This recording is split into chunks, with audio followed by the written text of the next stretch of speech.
Send Gilly back, and we've got the curl girl power back. Lisa is in the studio. Welcome back, Lisa. Thank you. Why? I'm such an innocent person. Small. Feisty. Just so feisty as she's eye roll central. But to be fair, the one who's taken most shots about that certain 19th November was not an Aussie. It was Michael. But I think... He's a stirrer. Yeah. There's another word that goes before that, but I'll just say stirrer. Okay, Joyda, are you feeling all right? Because 262, the last time you were not here. No. It's a lot of responsibility on your shoulder. Yeah, no, absolutely. I think it's a lot of responsibility. I fear for my producers. I'm okay now. Yes. I've adjusted. I've seen my heart has been hardened. I've watched 17 years of IPL cricket, so I've got a certain... But for my producer and quite a few of the people there in the studio, I'm really worried about them. So I'm hoping things go peacefully today. I think they've started off a little peacefully for KKR because DCF won the toss and they're going to be batting first. So that is good news for KKR because they have not been the greatest defending scores. Absolutely, but it's very interesting that they are batting first because there are two things that it means. It means there's no due, definitely. Mm-hmm. The second is that somewhere they feel that their greatest intimidation is from their batting and they want to put their stamp on the game. And I find it very interesting because yesterday what happened was Sunrisers Hyderabad was playing and they were playing in Chennai and they were a fantastic team batting first, but they hadn't chased well. They decided to chase just because of the conditions and it turned out that, it just didn't work for them. So I'm just interested that tactically Delhi have decided that no matter what the situation is, it doesn't matter whether the toss is that important. Let's go with what we do well first and let's see what happens. That's interesting for me. I think also, given the fact that they've got this young brigade now at the top, there isn't that scoreboard pressure. They just go, right, play with freedom, enjoy yourself, express yourself. That seems to be the cliche words being thrown around with those young guys. And they're doing exactly that. So take the pressure away, enjoy yourself. And what we saw from the pitch report looks like an absolute cracker again. So it is going to be a run feast tonight. Well, express themselves, and they've been expressing themselves very well because out of the last 5 games, they've won 4 of the games, Delhi. And I've got this interesting number game. 20 days ago, when we spoke about KKR and Delhi, KKR were number 2 on the table, everything going right for them. 3 games on the trot they had won till CSK broke that. And for Delhi, they were 10th on the table and it was almost like, okay, you're writing them off now. But cricket's a funny game because cut to today, whoever wins this game goes up to number 2. So lots to play for. And the way Delhi has been playing, they're just very high on confidence. Absolutely. Of course, you have to remember that even if Delhi does go right up there, they'll have played 11 games, whereas Kolkata, even if they lose today, will have played 9 and will be on 10 points. So they'll still have 2 games in hand. But let's leave that aside for a moment. The way 2-3 things have happened with Delhi. One is, I think, people don't regard it as that much. The return of Kuldeep Yadav. Yes. Okay, Kuldeep Yadav coming back has made a huge difference because what's happening in this tournament is you no longer can have economy-style bowlers. You can't say, okay, bowler is going to hold it 7. The only way to stop teams is to take wickets. And I think that's what he's doing for them. And the second is obviously they've sorted out their batting order. They've got McGurk up front. And I think they're bookending their sort of thing. McGurk up front, Stubbs to finish, and everything else in between. Pant also in, getting into form because, you couldn't expect Pant to be in form from day one. So I think all that has come together for them. And they're just looking a very different side. That still means it's a very tough season and a very tough table. So Delhi still might not make it. But at least now they've given themselves a very fair chance. But Lisa, you went away and so much happened because we've broken records every 3 days when you went away, and then this whole Delhi resurgence that's happened. What surprised you more? Has KKR's performance surprised you more or the way Delhi has sprung up? For me, it's probably KKR because if you look historically of teams that win the trophy, they know their home conditions really well and they're able to play their 11 accordingly and get the right combinations going. But unfortunately for Kolkata Knight Riders, that hasn't necessarily been the case. And you wonder where the disconnect is coming from. Is it coming from the fact that they don't we saw Shreyas Iyer say that they're not tactically reading the pitch. Well, there's a disconnect with the head curator in themselves. And there needs to be more of a discussion, because I remember IPL, it was almost like, well, what's your side and what do you need? It's like test match cricket. Like, what's going to suit the home side? There has to be some slight home side advantage. Or are we starting to see more criticism being put on curators? You know, we've seen it from an ICC level where you get, points taken away from you or whatever it may be, that the curators are feeling, okay, I'm under the pump. I'm in the spotlight if I don't produce a good pitch. I mean, Joy, you Joy were there. knows them all. They're all on his speed dial. The curators, they're all on his speed dial. There used to be a time when they used to be on my speed dial. But I mean, she speaks a lot of sense. Kolkata was, in the days where they won a lot of championships, the one thing they depend upon is having home pitches that suited them. We'd play with 3, maybe 4 fast bowlers, 4 spinners at that time, because you would have Sunil Narayan definitely playing, you'll have Iqbal Abdullah, Yusuf Pathan who could bowl a bit, and Rajat Bhatia, who was normally slower than a few of the spinners you saw. So you had 4 such bowlers operating under those conditions. See, the curator was somebody called Probir Mukherjee. One is that a curator has far more say.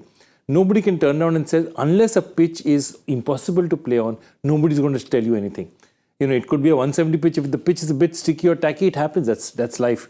So nobody is going to say it centrally. I think the big disconnect has happened is 2 things have happened. And one is that in 2016-17, when Sourav Ganguly was in charge of the CAB, the pitches were relayed to become faster pitches. So that made a huge difference. And that, if you see after 17, KKR's fortunes also in their home ground has fallen. The second is that Probir Mukherjee, who was to be in charge, unfortunately, the great grand old man of Bengal cricket, he's passed away. Proshun Mukherjee is in charge. And he's looking at it in a totally different way. He's looking at it saying that, I will give good pitches. I want 200 style pitches. I don't necessarily agree with that. I believe that if you have a home and away tournament, we are not going to go to Australia, go to Perth to play a test match and have, spin-friendly wickets. You're not. You're going to have a ball that's going to come at you at 150 at your face. So what is this? I mean, if you're playing home and away games, there needs to be home and away advantage. That is one of the beauties of cricket.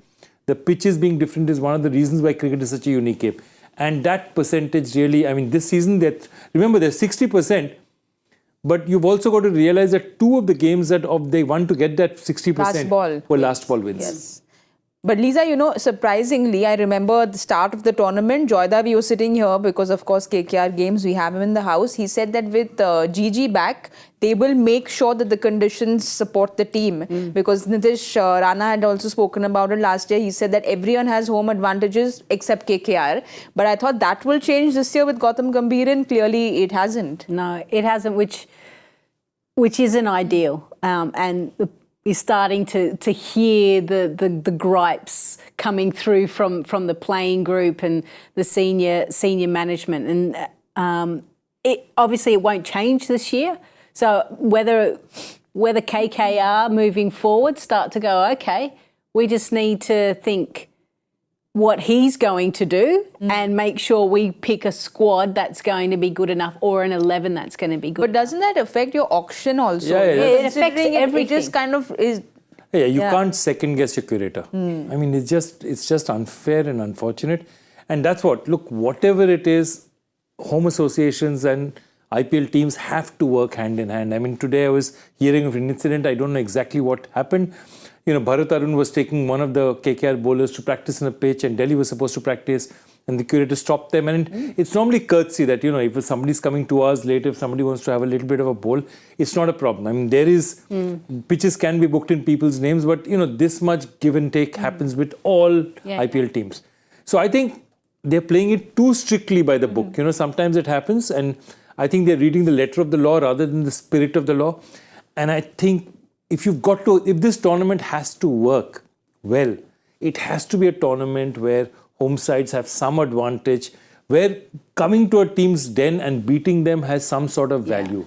And just to add to that, that's what makes this tournament the best in the world. Because, I look at Australia, I look at the 100, I look at SA20, I look at all of them, and pitches are roughly the same. Not here in India, because it's such a diverse, different soils, different climate, different temperatures, and that affects how the pitches are prepared. So go back to what is known. Yeah. Well, I don't know what Delhi is doing because they're shuffling around a lot and they've gone back to Prithvi Shaw is what I'm told. Let's have a look at Delhi's playing 11. When you say go back to the known, maybe it is going back to the known because Prithvi Shaw is back in. We spoke about this, wondering why he was not there in the last game. So maybe it was just a niggle, Lisa. Maybe a niggle, that old... But you know Ricky Ponting's ways better than anyone chestnut, here. that little niggle. The niggle might have been, we need a little bit more from you. That's the niggle I'll give you. But look, you know, this is the one thing that as pundits we have no idea. We are not in the group. Yes. We don't see them train. We don't know where their headspace is. So Prithvi Shaw must be doing the right things to be able to say, yep, I'm good to go. And all I can say is hold on to your hats with him and Fraser-McGurk. It's going to be crazy. It's been an interesting one watching him and how Ricky Ponting has dealt with him. I don't think it's over, by the way. I think there'll still be another few twists probably. I totally agree. I want to see that team again. Can we have a look at the team? Because this is their batting team, obviously. This is their batting 11. If you see their batting 11, they are batting till 7. Right? With Prithvi, what has changed? In the last match, they had Rishabh Pant, Tristan Stubbs, Abhishek Porel. So all those have changed. Who has changed really from the lineup? I can't seem to make up because Kumar Kushagra is out. So the keeper batsman Kumar Kushagra is out and they've just shifted Prithvi Shaw up there. I think what they're trying to do is just get big hitters out there because Prithvi also will give the ball a belt from ball 1. So if he and McGurk both go on the offensive and even if one of them lasts 5-6 overs, I think that's their strategy. Shai Hope also, I mean... Good game last year. Yeah. He's a transformed player. I mean, he was a 50-over specialist who's now suddenly... Look, if you're a 50-over specialist in the world of T20 leagues, you suddenly find that everyone else is making a lot more money than you. Over the last year, he's worked really hard in changing that game, deciding to become a T20 player. And I think in the last match, he showed us glimpses of what he can do. He really went after the spinners. And I think that's why he's vital to them because he reads spinners well. He hits them well. You kept saying he's been doing very well in the nets and finally had a good game in the last game, so which was very important for Delhi. But when you're talking about hard hitting, Prithvi coming back, I presume his partner is going to remain McGurk. It's been a tale of two stories, right, for Delhi. It's been Delhi before Jake Fraser-McGurk and after Jake Fraser-McGurk because I think the average power play score without him was 50 and with him is, I think, 71. He's just somebody who comes and hits clean, hits hard, doesn't try those lap shots around. But Lisa, it'll be a big surprise for me if he doesn't make it to the Aussie squad. Simon said that he's making David Warner sit out not only here, but probably also for the World Cup. Yeah, World Cup is a different thing. T20 tournaments, domestic franchise tournaments. Yes, I think the IPL carries a certain amount of weight. But one thing I can tell you is the Australian mentality is we don't give out caps easily, not World Cups. And when you look at what historically we have done, we haven't really brought in really young players. I mean, Fraser-McGurk literally, I mean, his story is amazing, right? He goes from Victoria to South Australia, scores the fastest first-class 100 in history. Then he has a great year for Melbourne Renegades. He goes over to the ILT20, plays 3 games there. That's where Delhi first sight him and they like him. Comes back, plays a couple of games for Australia, and then all of a sudden gets picked up here as a replacement player. So whilst everyone says pick players that are in form, I get that, but international cricket and World Cups is a different kettle of fish. So is that the secret recipe that Australia have, is to go for just experience and not go by World Cups form? Won? 250, 220.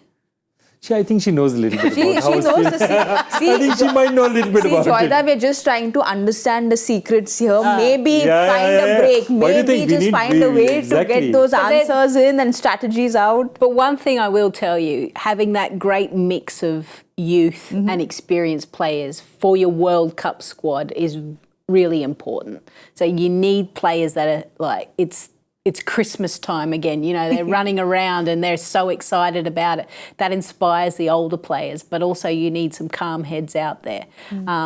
He may come in the squad, but I don't think so. I think they'll give him another year to prove himself.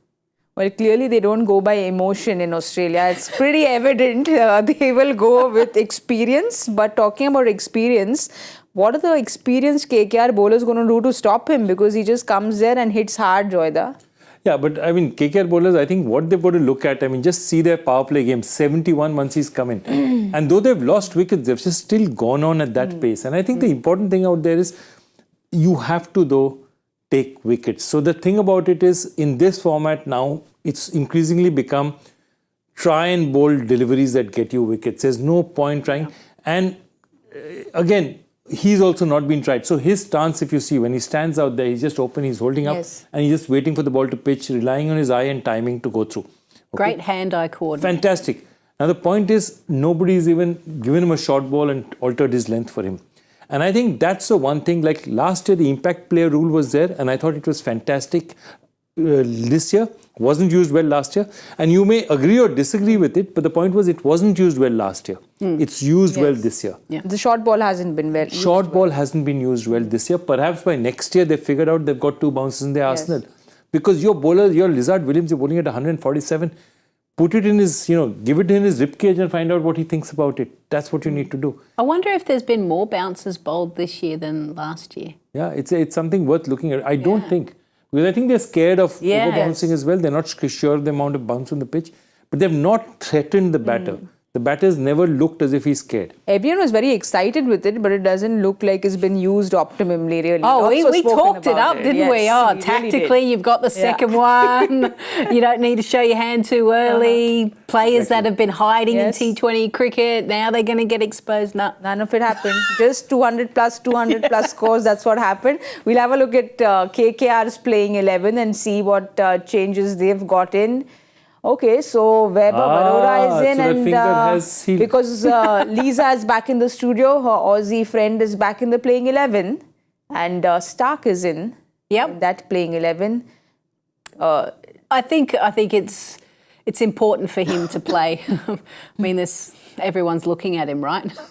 He's the one that went for the most amount of money. He probably hasn't performed as well as he would have liked, but just on Starc, when I think about his career, literally came in 2015. Since then, he's hardly played, he hasn't played any T20 franchise cricket, doesn't play Big Bash, has chosen to rest. And even when there are T20 internationals for Australia, very rarely does he play those bilaterals. He'll play the big tournaments, but that's it. So I actually think he's still learning the art of bowling T20 cricket. And when he first started and made his debut for Australia and sixes and everything else, the game has moved so fast. And his asset is swinging the ball. And unfortunately, he's not getting as much swing. So now he's like, right, what do I go to? I think he looks good when he comes around and he has those Yorkers and he can kind of go into the pitch as well. It's just when it's with the new ball, when you bowl that quick and you don't get it right, these guys are whacking it. But you spoke about the variations. Starc, Joyda has spoken about how he's not the biggest fan of the slower ball, and clearly he said this some time ago, but like you said, the game's moved so much. So you need to get these in your armory when you play. So I think, look, if you look at it and you look at those phases, I mean, he's being hammered across, 10.81 and 13.71. I think what will hurt is those two. What will hurt even more is the fact that 16 overs has given him just 3 wickets. And that is crucial because, in the end, you're going to pick up wickets because batters are going to give a shot. And in the beginning is when they've got Starc for that reason, to go and prize wickets up front and then at the back, bowl some pen, to sort of hold up the batsman by taking a few wickets, bowling a few Yorkers. He hasn't done it. But what I feel is that it took 3 years of playing T20 cricket in the IPL for Pat Cummins to decide one day that, I'm going to do this seriously. This is the first year he's doing it seriously. You see his slower bouncer, you see the kind of variations he has. He's taken the leadership because Pat Cummins has just conquered the World Cup, conquered the 50-over World Cup, conquered the World Test Championship. 20-over World Cup is clearly his next frontier. So the way he's looking at it is different. I think Starc needs to sort of talk to his old friend. They're good mates. They bowl together, and find out what all he needs to do, because I think that's the thing. He's a class bowler. There's no doubt about it. But 41 T20 internationals between 15 and 2024 don't give you very much to practice. So all the T20s that he's played in between, not one big bash game. They're all T20 international matches. 41 in 8 years. Yes, what nothing at all. I want to show you one more thing. Can we go back to the Kolkata lineup? Can we please? Kolkata lineup, please, yeah. So Harshit Rana, Vaibhav Arora, bowl for whom? Delhi. Okay. Basically, your Delhi attack is being mentored. The Kolkata attack is being led by two bowlers from Delhi. Yes. And mentored Delhi. by Gautam Gambhir. Yeah. The Delhi team, Mukesh Kumar is from Kolkata and Abhishek Porel is from Kolkata, and they're being mentored by Saurav Ganguly. So what are the odds that would happen? It's almost like what Joyda is feeling today, because his heart, I think, is for KKR, but part of his heart, because he lives in Delhi, is also for Delhi. So I don't we live in know. Delhi. I'm in Gurgaon. I'm a Jat. Oh, okay. He's really, the border is up. Yes. So we got the answer. Booze is cheaper in our part of the world. So we got the answer. We know where his heart is. There is no Delhi in There is him. no Delhi in him at all. But we were talking about the Aussie Starc. From one Aussie, I want to talk about the other Aussie. You said Starc coming and bowling those Yorkers at the death is what KKR would expect. But there's a Tristan Stubbs who just goes and laps them this side, laps them that side, plays a short one. So where do you bowl when there's Tristan Stubbs batting? Clearly not the Yorker. Yeah. He's just South African Tristan Stubbs, I meant. He's just there hitting it everywhere. What do you do? How do you bowl to him? Yeah, it's almost like he really has gotten into the bowler's head, doesn't he? He knows exactly where they're going to bowl. I know when they set the field, it gives you an indication roughly what they're going to...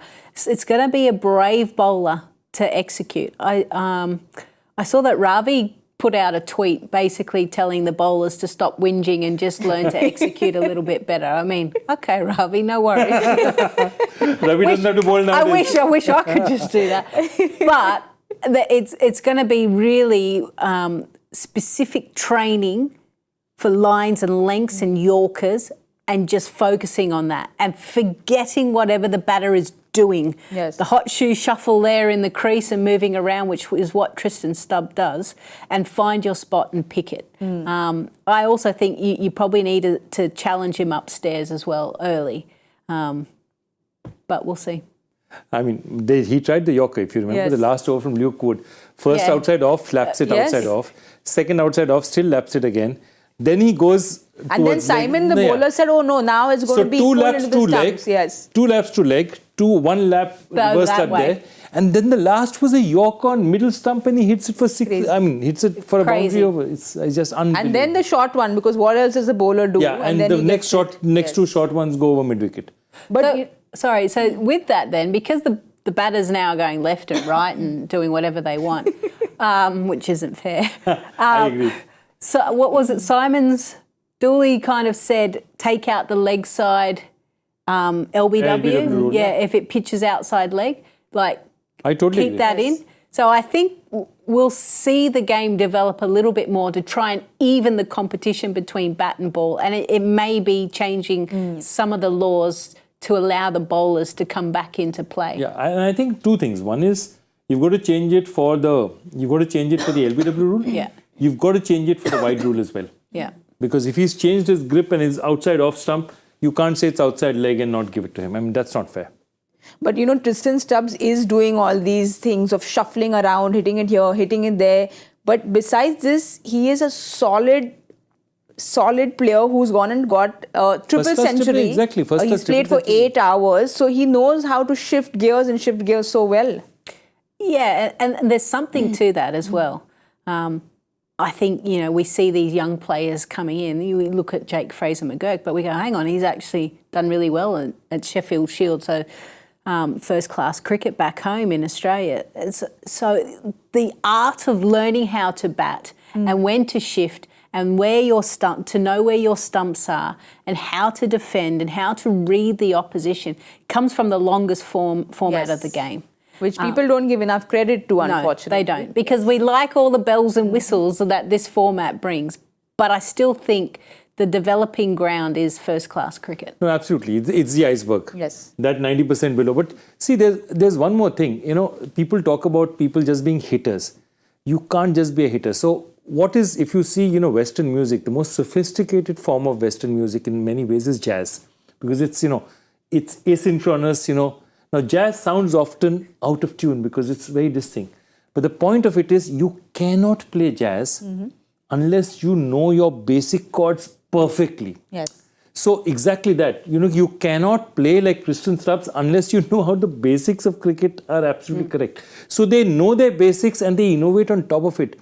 Don't think these guys don't know how to bat. They don't understand the grammar of batting. They understand the grammar of batting, but they're good enough batters after that to innovate. You don't get first-class double hundreds and triple centuries by not knowing how to bat conventionally. And I think that's what I look at T20 batting at. It's like jazz. They do a lot of funky things, but don't forget they really know their basics. They know. Love that. That's great. Yeah, it's a great analogy, Joyda. We love it when you get your music in, you get your history in. Always your learn geography in. something when With he's him, sitting next to me. Oh, Thank you. Yes, we always learn something. There's a segment which we try not learning from because we can't learn in that segment. We'll get to later. But a little more on Tristan Stubbs is he is leading our green cap. If you all had this discussion, this is a green cap that we have. The green cap leader is somebody who has the maximum strike rate between 16 to the 20th over, but a minimum of 45 balls. Just thing there. That's why MS Dhoni is not there, because there's a minimum of 45 balls. I love this. And this should actually be highlighted more and celebrated more than the orange and the purple cap. Absolutely. This is what makes a difference at the business end of an innings. And I think if you see the kind of players who flourished out there, you'll see why those teams have, you know, won well or won spectacularly towards the end, because Stubbs has finished well for them. Samad has finished well for them. All these players have contributed to wins. This is where you're actually changing the fortunes of a match. And I think we need to do more of this. Yes. We need to show the green cap up on a regular basis. That's my belief. Well, you said they have contributed to a whole lot of wins. For KKR to win, they really need Varun Chakaravarthy to contribute, because Lisa Joyda, he's, you know, Simon spoke about it. He said that IPL shouldn't be the final goal for a cricketer. It should be the Indian jersey, the Indian cap. He got called up in 2021, and after which he was sidelined, is what Varun Chakaravarthy said, with injury. He said that I wasn't really so severely injured. It was a calf injury. And then I was sidelined and I never got back, is what he said. So shouldn't he be making most use of it, the IPL, and getting, you know, the maximum eyeballs? Yeah, look, I think this tournament, if you perform well, especially as an Indian player, it puts you up into lights to say, hey, I can compete with the best. I always feel like, you know, it's almost like a conveyor belt. And there's different bits that come in, right? So you've got your other domestic, Sage Starc and Ranji and all of those other domestic competitions. But this is the one with the most visibility, because you're also getting the best players coming in. So when you perform well against them, it shows that you can compete at the highest level. So I would be disappointed as a former player to think that guys are just there to take the money and not actually want to represent their country. Go back to why we first started playing the game. Exactly. Yes. I understand it's a business. I understand it's your job. I get that. But why did you start? Yes. And you should always focus on that. And that will look after you in your decision making. Joyda, you know him well. Do you think the pressure is getting to him? No, it's a simple thing. Varun Chakaravarthy today is in a team where you've got to be at least 2 out of 3. There are a lot of players who are 3 out of 3. Yes. Varun's not the greatest fielder. He doesn't bat. Okay, so that means he's in a very specialized position. Let's leave Varun Chakaravarthy aside. The greatest IPL bowler in IPL history in terms of longevity and everything combined, with regards, you know, leave Lasith Malinga aside, who was a very special breed, is Yajuvendra Chahal. Yes. Chahal is becoming, every year he's topping the wicket tally. He's not making it to the Indian T20 team. And I don't agree with that, because he's a 1 out of 3 player. His fielding is okay. And actually he's a much better fielder than, for example, Varun is under these circumstances. But today, because you have a Ravindra Jadeja who can, and an Akshar Patel who can both bowl and bat, you're forcing that situation to yourself. So Varun Chakaravarthy, for starters, least has to be a much better fielder than he currently is. And, if he can bat, that's a problem. Specialization is allowed in his team. The Indian team right now cannot afford a specialist spinner who can't bat or bowl. They can't afford Yajuvendra Chahal, so Varun is further down that list actually. Well, we have learned the music chords and jazz from Mr. Bhattacharya today. Lisa, we have to learn some more things because it's the joy factor question of the day. Okay, give it to me. Here we go. Let's have a look at it. Maybe you've come back refreshed, you'll have an answer. Maybe. Yeah. Maybe. No, what did I ask last time? I think I asked something, yeah.